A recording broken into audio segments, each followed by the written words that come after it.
spooky atmosphere. Ooh, isn't that good? Howdy. Hi. Y'all have a good evening so far? Good. Enjoying these cool temperatures? We are. I mean, it's cool because I'm dead, but I don't really feel the heat, but I feel bad for you all. So, my name is Viola May. Oh, I don't want to say my last name. Sorry. It's changed, and when you've been dead as long as I have, sometimes your memory's not good, so I had to write my story down because it's crazy, y'all. It really is. It's wild. But my name is different from what it used to be. It used to be Matthews. I'll tell you that one. I don't want to tell you what it changed because y'all ready for this?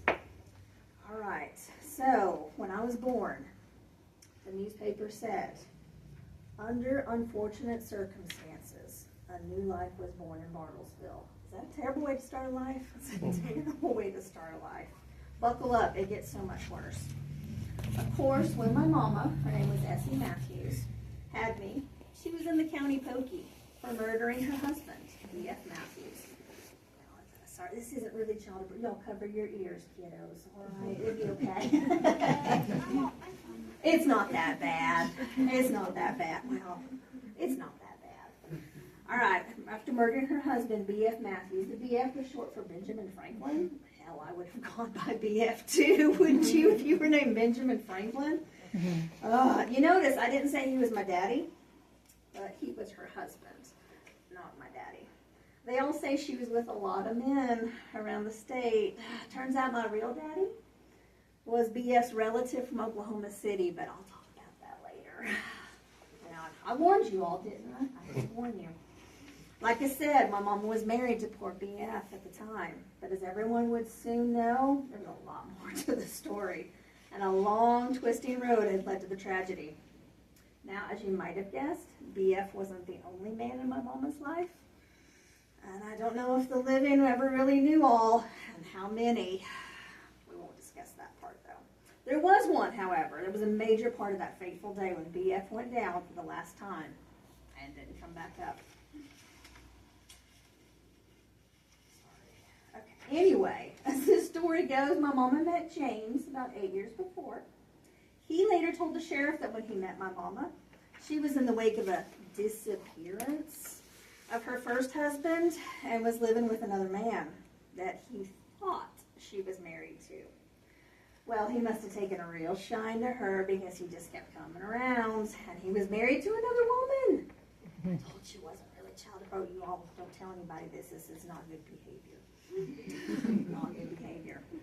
All right, so Mama met up with B.F. and married him. Confusing? Yeah, it's all confusing. But that's how my mama lived.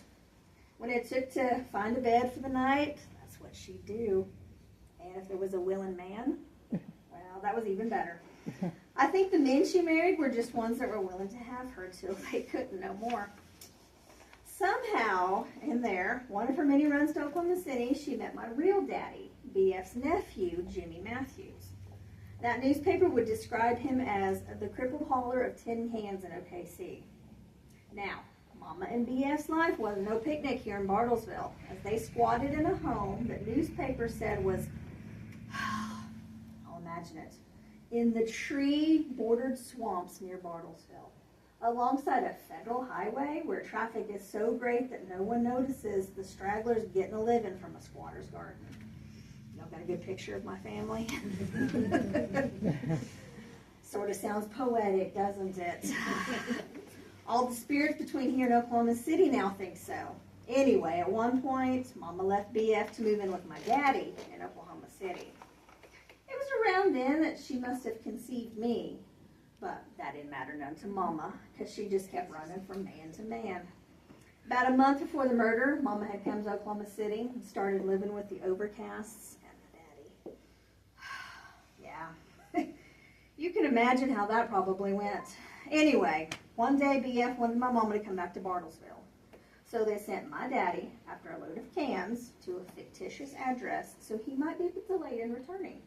And while they slipped away, Daddy wasn't too upset, as they say he took up with Overcast's wife.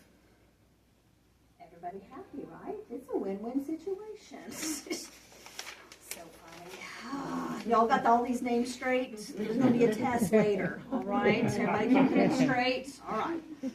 So Mama and BF were happy for a time, and they were back in Bartlesville, but that time was short as Overcast put all of his money, $1.25, in his pocket and headed to Bartlesville to see his sweet Essie. They later told the sheriff that Overcast hadn't even met BF until 4 days before his death. No one knows when they decided to end his life. As you can imagine, there's a lot of stories out there.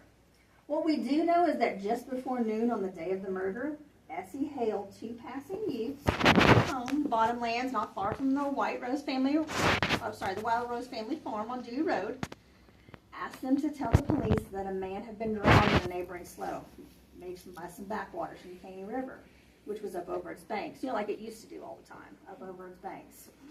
When authorities arrived, Mama and Overcast pointed here and there to where they thought the body might be, but they were pointing to the wrong direction. When they finally found BF, the sheriff and county attorney investigator agreed it looked suspicious, and they arrested the pair. Overcast told the sheriff that he and Mama tried to save BF, but the undertow had got them. There's no undertow in a river. Their confessions, both written and oral, were soon uttered and followed by guilty pleas. I mean, what else could they do? They got caught. 5 months later, I was born in Memorial Hospital. Mama had to be taken from the county jail. Under Sheriff Jim Ingle said that in the 6 years he'd held the position, no prisoners ever gave birth while facing criminal charges. I feel a little bit proud. A little proud.